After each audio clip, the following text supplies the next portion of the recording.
Our next speaker is Donya Otarod from Missouri S&T, and she's going to be talking about integrating mining activities and biodiversity impact assessment in life cycle analysis of critical mineral supply chains. Let's all welcome Donya.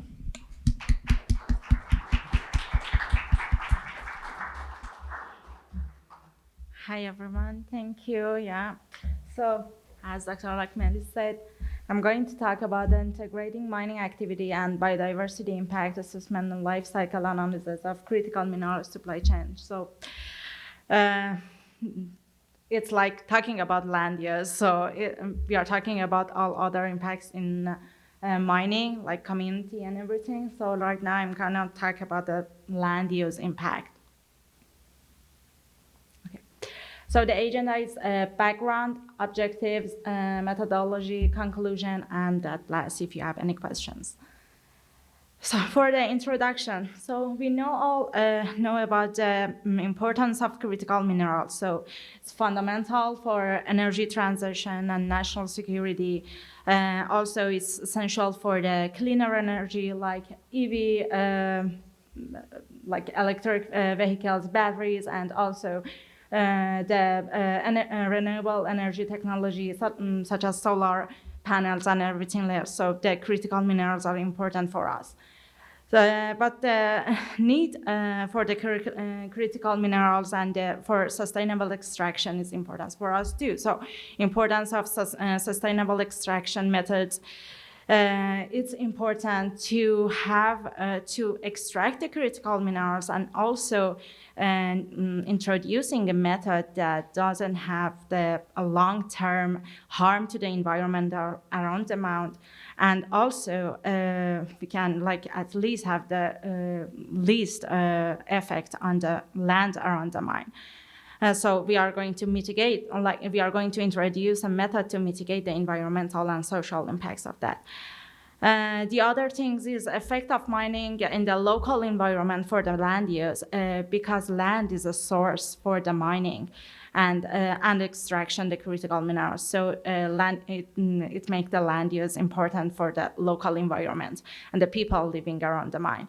So mining often require a large area of land, which can lead to deforestation, loss of biodiversity, and species that like local flora and fauna that's living around the mine. So effect of mining can be so bad for some of the biodiversity and flora and fauna around the mine. So the things that we are doing, it's life cycle assessment. So life cycle assessment is the method that we are using to introducing a method for controlling these effects to the mine. The life cycle assessment, it's the method to cradle to grave evaluation of environmental impact of a product or service. So, and it is useful for evaluating alternative methods for producing, processing critical minerals. So we are introducing actually alternative methods for producing and extraction of the critical mineral from the mine and also the processing part of it. And so the methodological challenges exist for mining LCA. One of them is land use that we are talking about. The research objective is to improve the life cycle assessment and the life cycle land use impact assessment for mining and processing of critical mineral by accounting for regional variations. So the things that important about the land use is that it's a local area. So it is important to know the regional variations for the mining and for the land use. All the methods that already exist and life cycle assessment talking about is a global one. So the regional things and the local land use making important for that. So the research gap is neglect of impact categories besides climate changes, like as I said, the land use and the lack of universally accepted method and local inventory data for land and land use impact assessments. For the research approach, incorporate mining activities and waste management into life cycle land use impact assessment of metal supply chains. The things that we are doing, we are using the productions data of the mine and the waste management into the life cycle land use impact assessment of the metal supply chain.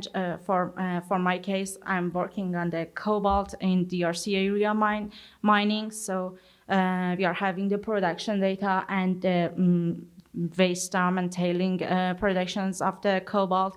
And we are putting in the life cycle land use impact assessment to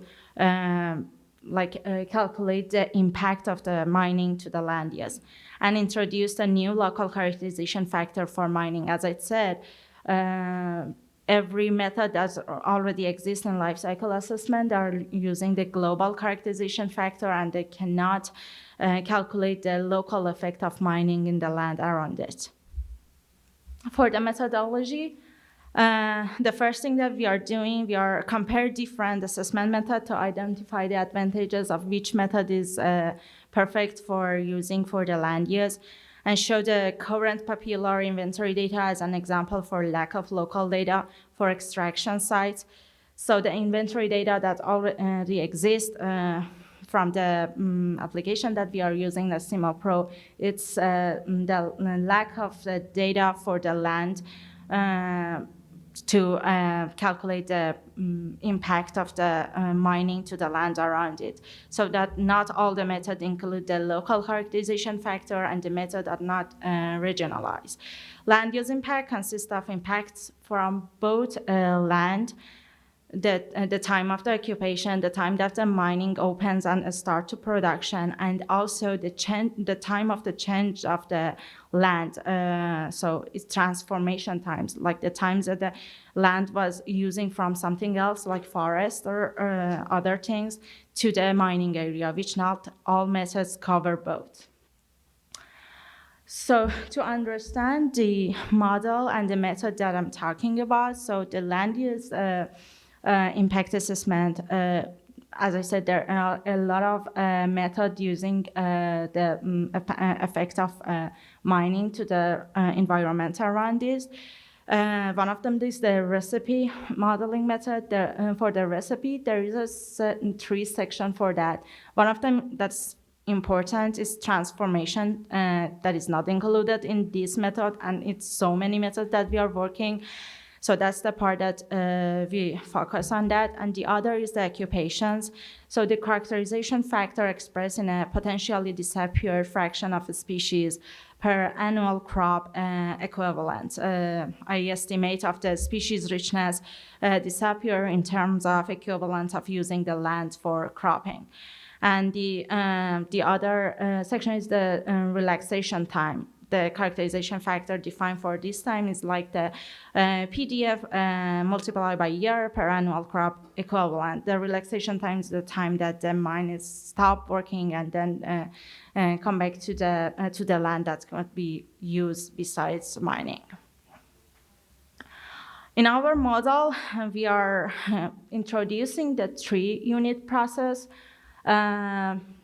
The first one is like the cobalt comes and extract, and then the cobalt sulfate going to the unit process number 2 for the cobalt hydroxide.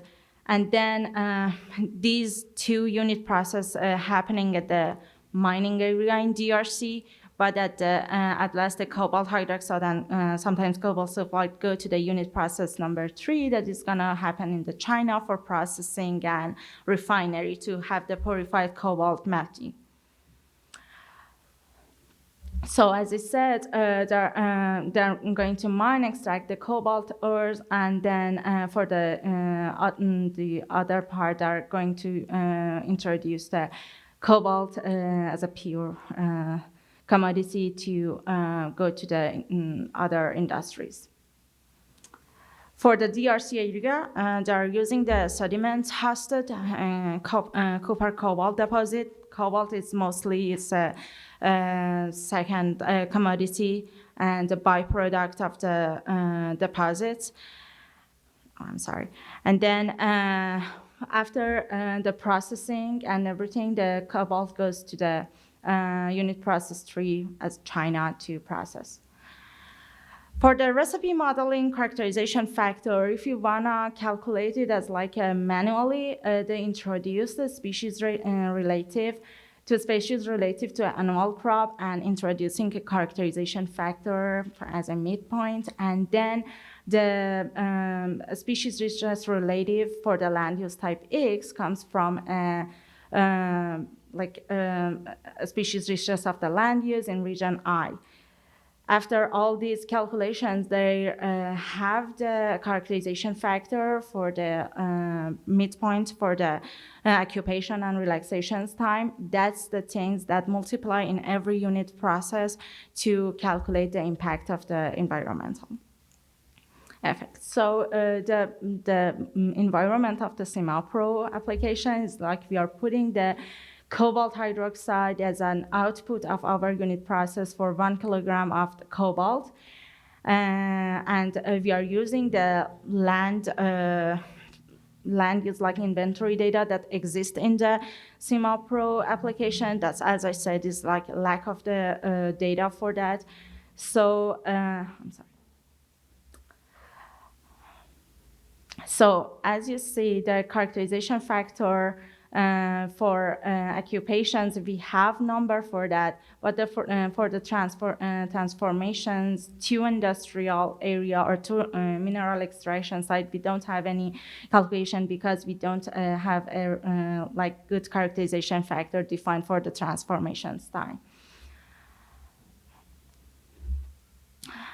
And also for every unit process that I'm talking about, so we have the occupational for mineral extraction site, but we don't have any data for the transformation. We have the transformation from mineral extraction sites, but not for the mineral extractions to having a data for the transformation the mine to the other place to the mining areas.